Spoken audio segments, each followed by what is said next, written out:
You're such an asshole.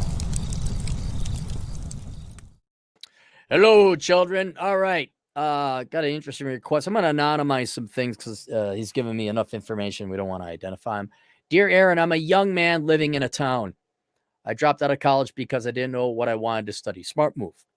I work a job at a place, 55 hours per week. I also have a second job at another place where I work doubles on the weekend for another 24 hours per week. I have no debt and I have a little over 30,000 in the bank. People always wonder, how do you get out of debt? This guy's working 80 hours a week. That's how you get out of debt. But is there a way to not work? Yeah, keep voting for Democrats to print more money. So you get bailed out of your student loans, but then your rents go up and they get the money back anyway. And then coincidentally, you're priced out of housing forever. But you guys know, there's always a shortcut, right? There's always a shortcut. I just had a 3-year relationship end suddenly, and it has me down.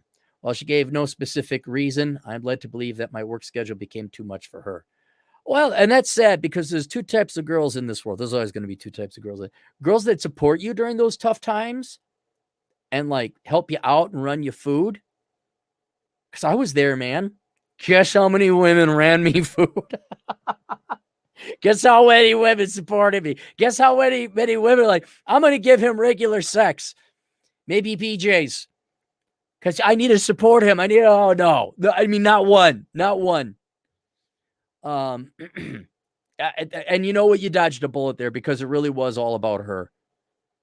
Because that is so close and personal and identical to what I had to do when I was younger. And it's almost a screen unto itself where it's like, look, okay, I understand, you don't want to run me food, but can we at least have sex? No? All right. But it's very telling. Yeah, that girl, no, that was a very selfish girl. Think of, I know you're hurt. You're young. You're starting off. The two type of girls is the girl that's all about herself. How dare you take time to shore up your finances and get through those 2 levels of Maslow's hierarchy of needs so you'll never be poor again. How dare you invest in your future now with the power of compounding to become a good, hardworking, stable man? You should be spending your time with me versus a woman like, I get it, babe. What can I do to help out? What can I do? All right, I'm not going to nag you. All right. No, we can see each other when we get time. No, that's right. Yeah, here's food ready for you. Or another way, it's like, I'm working on, you know what? I'm doing it too, babe. I'm going to work my ass off. We're going to bust ass together so that when we come out of this hell, we're going to be financially stable. We're going to have enough money for a down payment on a home. We're going to need mortgage insurance. I'm on with the plan. I get it. Nope, that's not your girl. That was not your girl. You dodged a bullet, kid. You dodged a bullet. I guess I could blame my childhood exposure to poverty for that one. Yeah, poverty has if you suffer poverty, not get bailed out by the government or your parents, you will make darn sure you're never poor again. And man, the number of spoiled girls from the burbs I dated who just didn't understand. Why do you work so much? It's like, look, is your dad going to give me some effing money? Oh, he isn't? Well, shut the F up. Are you going to help? Are you going to support or are you going to nag? Oh, my God. Because that's always helps when you're like sleep deprived and starving and just beat and tired.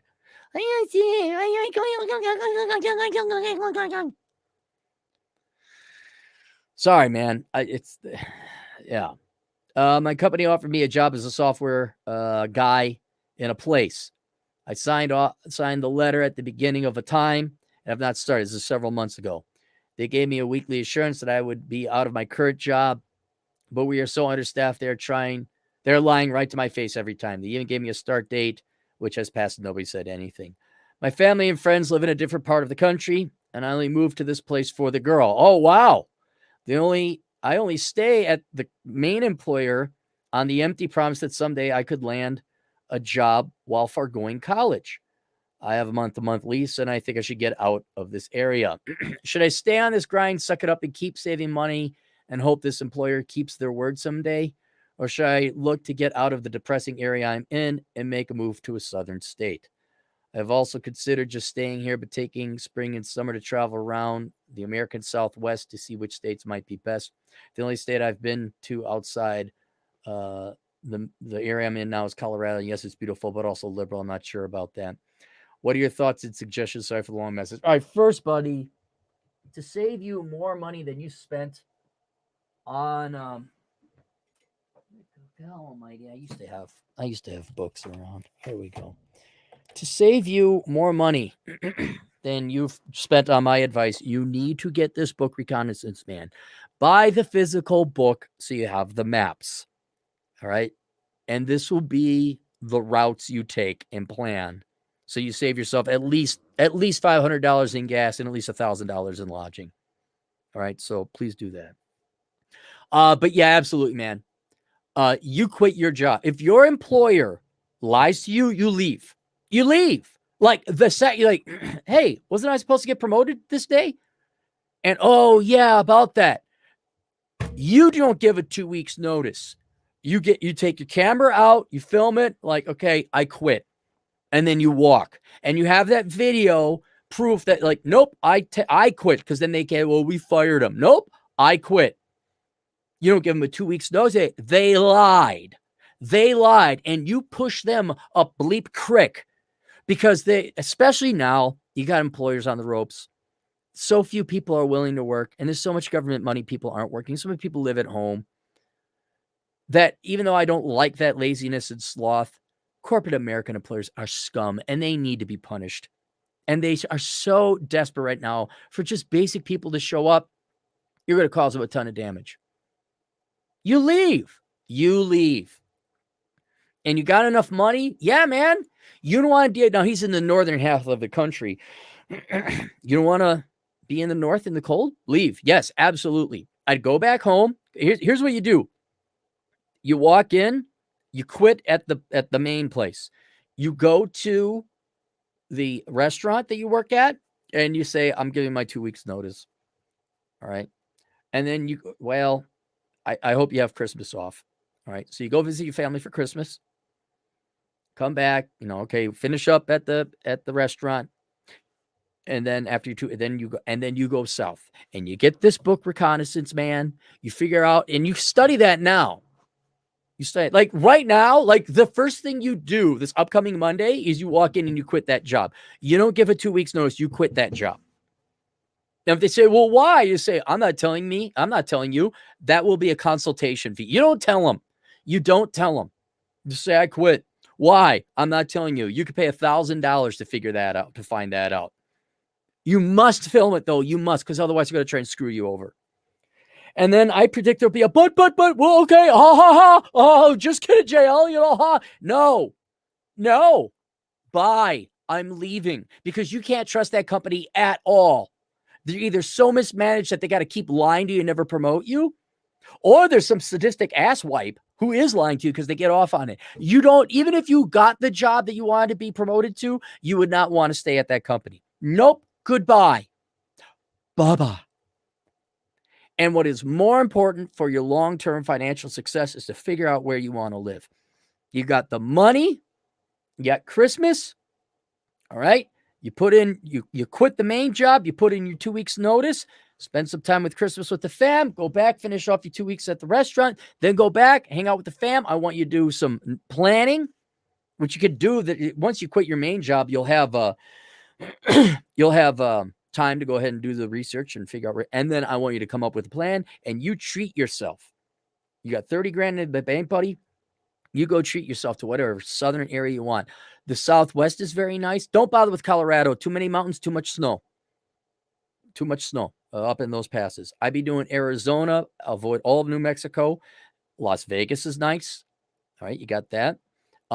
Florida, that unto itself would, I think, but that's a long ass drive. They're all long ass drives. Texas, maybe you do I generally would reconnoiter either the Southeast, including Texas. You just drop straight down and go over to Texas and hang a left, or you go straight down and you hang a right.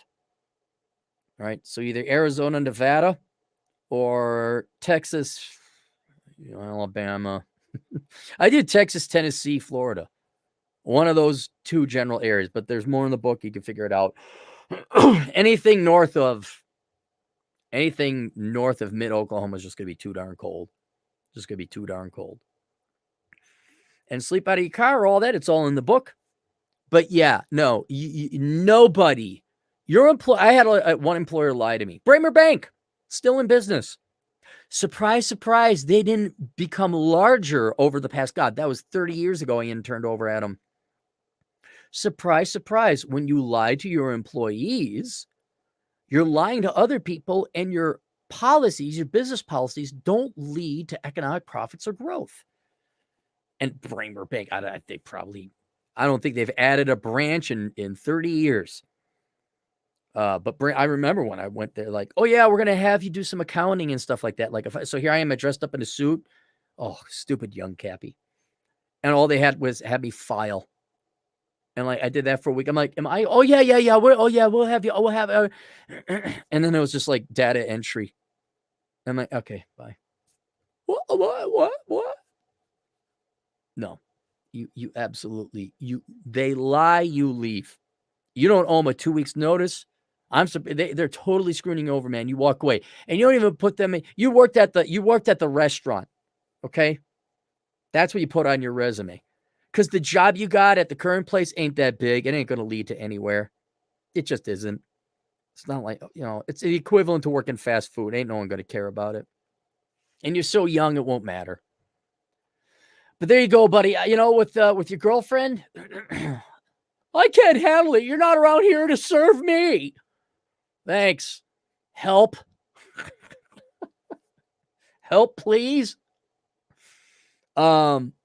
You've earned your reconnaissance. I would avoid this winter. Christmas time, get a plan together. Have mom make you some food. If your mom does that, I don't know if modern day I guess she's at my age. I mean, is that beneath her? Making her children food? That's women's work. What do you think I am, a woman? I don't know, actually, right now. Grab a knapsack, get some food from Ma, go down south. And on your way south, if you would stop at a QT, get yourself some Rooster Booster Light. Try that for a power drink. There you go. But yeah, man, I'm sorry.